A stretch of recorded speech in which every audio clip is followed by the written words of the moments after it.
Hello, my name is Mariano Morales. I am currently in my third year undergraduate studying instrumental music education at the University of Illinois, Urbana-Champaign. With me are two prolific, amazing, inspirational people that cultivate a sense of emotion throughout the field of music, and I'm so excited to talk to them. Joined with me is award-winning performer, master clinician, Dr. Jonathan Keeble, who currently serves as the flute professor at the University of Illinois, Urbana-Champaign, as well as the chair of woodwinds, brass, and percussion, as well as Dr. Joel Puckett, also an amazing award-winning composer, educator, who serves as the associate professor of chair of music theory, ear training, keyboard skills at the Peabody Institute of Johns Hopkins University. So welcome both. Hopefully y'all are doing good.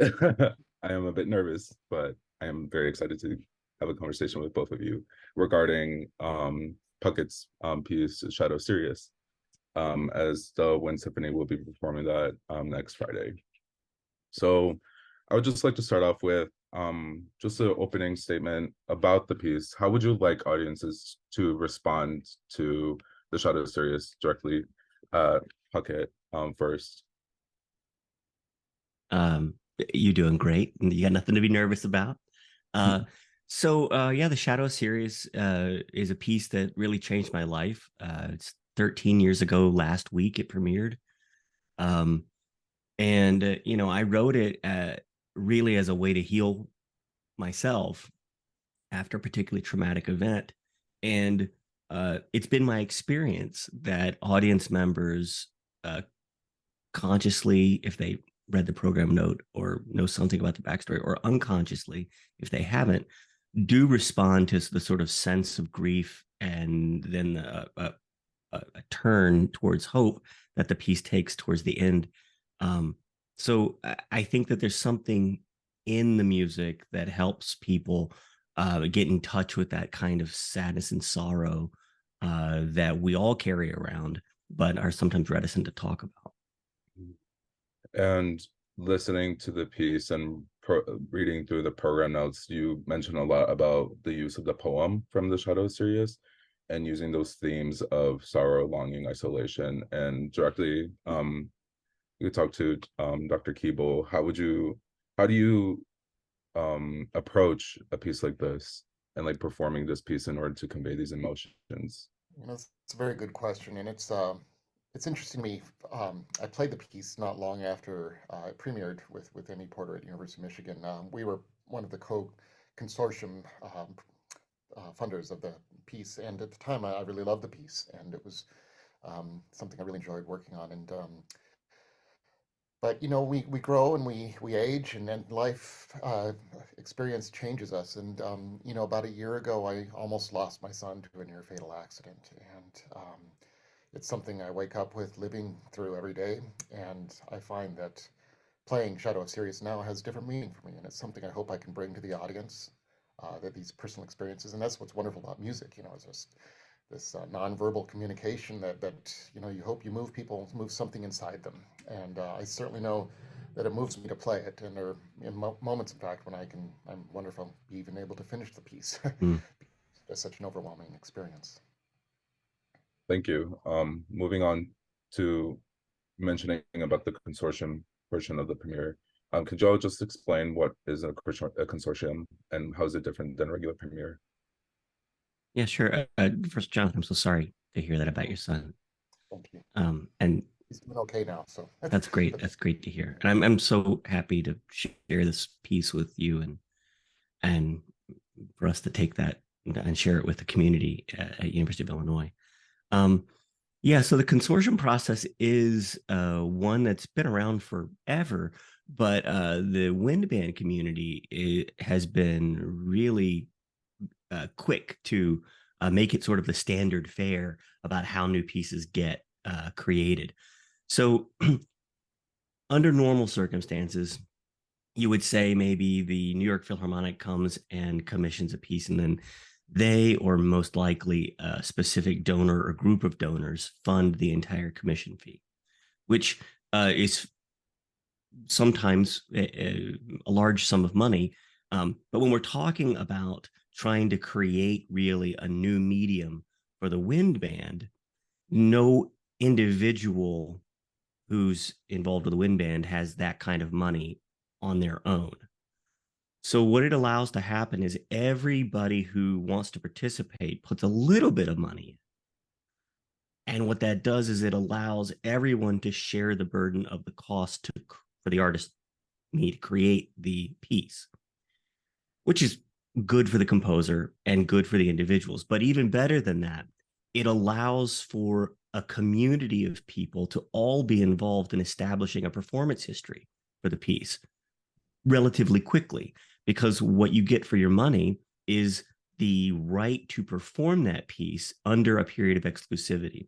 So Shadow of Sirius, for example, that piece, I think it was 13 or 14 groups that went in together to commission it. And then they had the right to perform that piece for the first year exclusively, most of which did, not all, but most under that time period.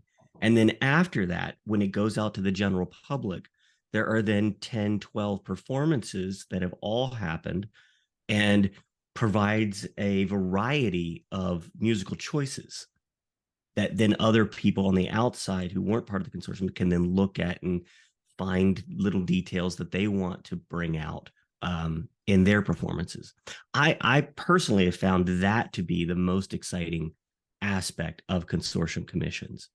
The money's one thing, and a completely non-artistic thing, although it's nice to be able to, pay the doctor and the dental bills or whatever. But this idea of quickly establishing a variety of musical choices so that we move away from the idea that the composer's intent is so specific and it has to be this way, because frequently that happens when there's just one premiere performance and then everyone is just looking at that, and people start to assume that the way it was played in the premiere is the composer's intent, rather than what we probably all really deep down know, which is it's a possibility of a realization of the composer's intent. Thank you. And with Dr. Keeble, you mentioned how you partnered up with Amy Porter, being a part of the commission. Could you talk more about what drew you into this piece? You mentioned how you really enjoyed the piece, but what made you so compelled to be a part of the consortium? Well, I have to admit that I was taken by surprise. I didn't know we were a member of the consortium until our then director of band said, "Hey, how'd you like to play this piece?" So it completely caught me by surprise. But Amy is a friend of mine, and I really very much enjoyed listening to University of Michigan and her performance of it at the time. Yeah, thank you.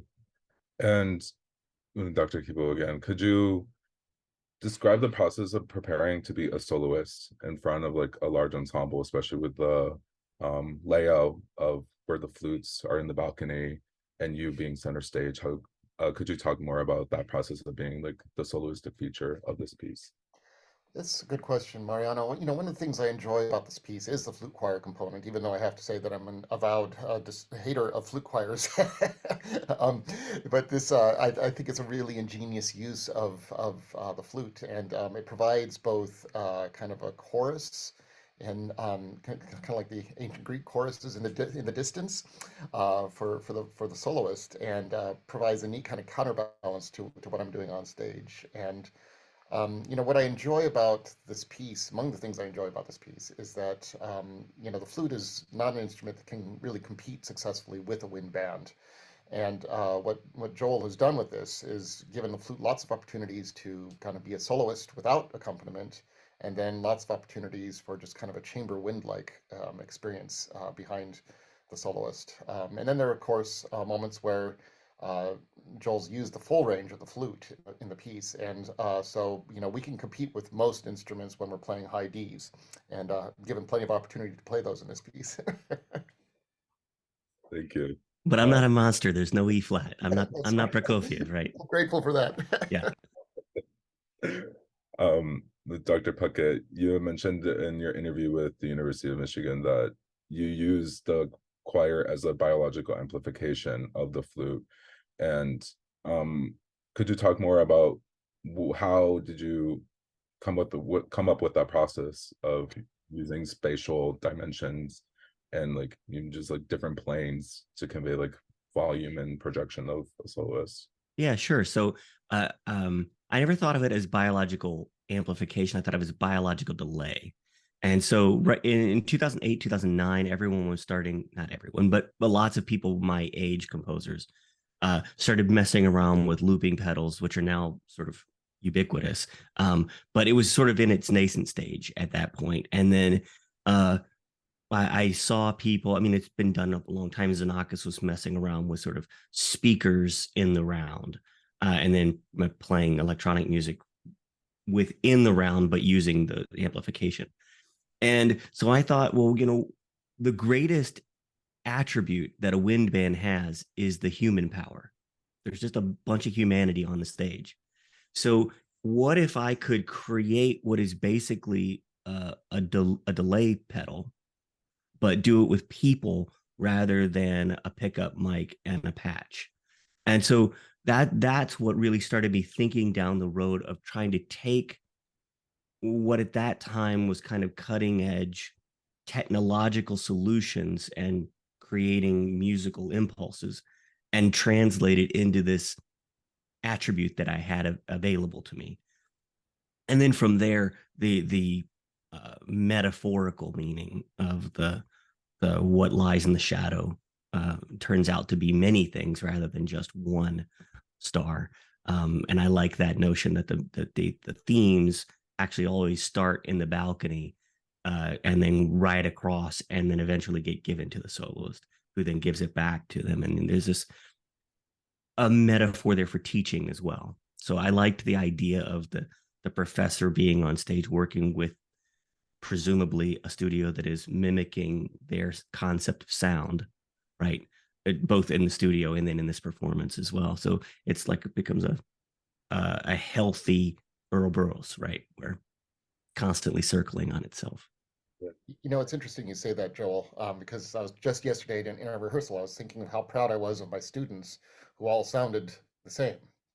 Um, and, you know, we seek individuality and a voice, but in this case, we want there to be a uniformity of sound across. And I was thinking, boy, these kids can play.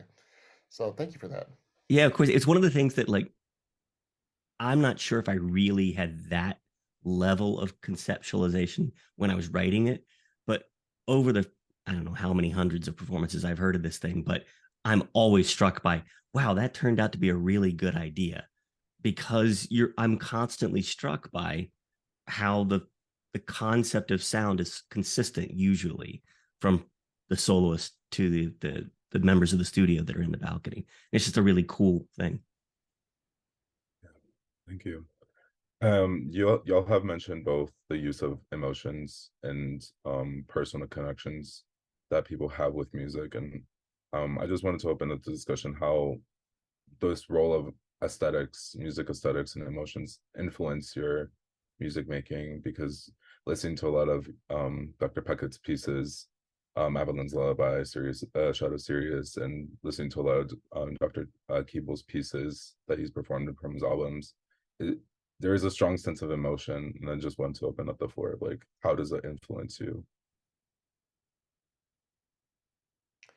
I can take the lead on that. You know, it's that's a tough one to answer. You know, and I think I alluded to it earlier. You know, so you bring experiences to your performing, and I would assume to your composition too. And you know, there's certain works that just resonate deeply within one's soul, and they draw up those experiences when you're playing them, whether it's birth, death, you know, love, any of a variety of different things that we as humans go through. And I think that those experiences, when they connect with a particular work, as I mentioned, this one does for me, really shape what you do musically in ways that are obviously, well, not obviously, hopefully audible and hopefully spiritual. Thank you. I think that's exactly right. Um, I mean, if we want to really get into sort of aesthetic discussion, it can be complicated because eh, there's a reasonable argument for two people to hear the exact same sound and have completely different reactions to it, right? based on the context of their listening lives or their personal, like every little bit goes into how we respond to music, right?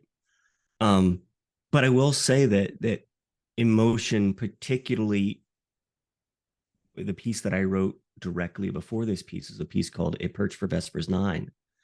And it was the first time I sort of hit on this idea of being vulnerable and trying to make transparent, vulnerable sounds can really equate to trying to express transparent, vulnerable ideas, right?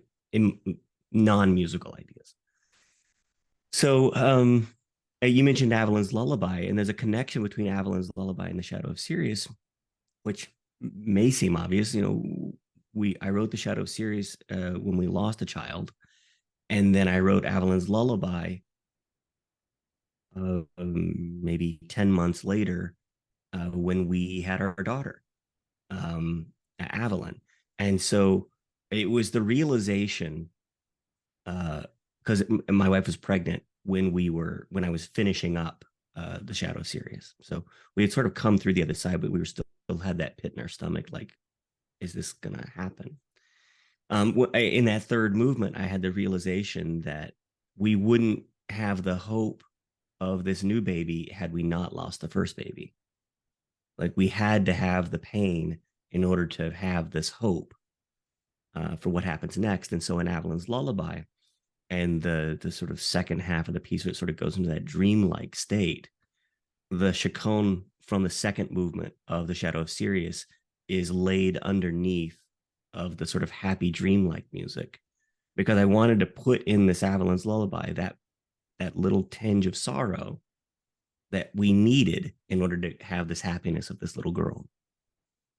So whether anyone else picks up on that or not, it's important to me, because when I hear it, I can't help but be transported back to how I was feeling when I was working on that 10-10-10 pattern in the chaconne of the second movement. Thank you. A final question for Dr. Puckett. How would you like performers to approach a Joel Puckett piece? Yeah, this is I get up on my soapbox. Thanks. So I don't need you to try to make it the way you think I want it. Right? I can stay at home and push play on any recording I've got. I'm looking for unique musical insights into the foundation that I laid down 13 years ago. Right? So I say it often, like, I'm not the guy who wrote these pieces. I used to be the guy who wrote those pieces, and I might have more insight into those pieces than most people, but I'm not that guy anymore.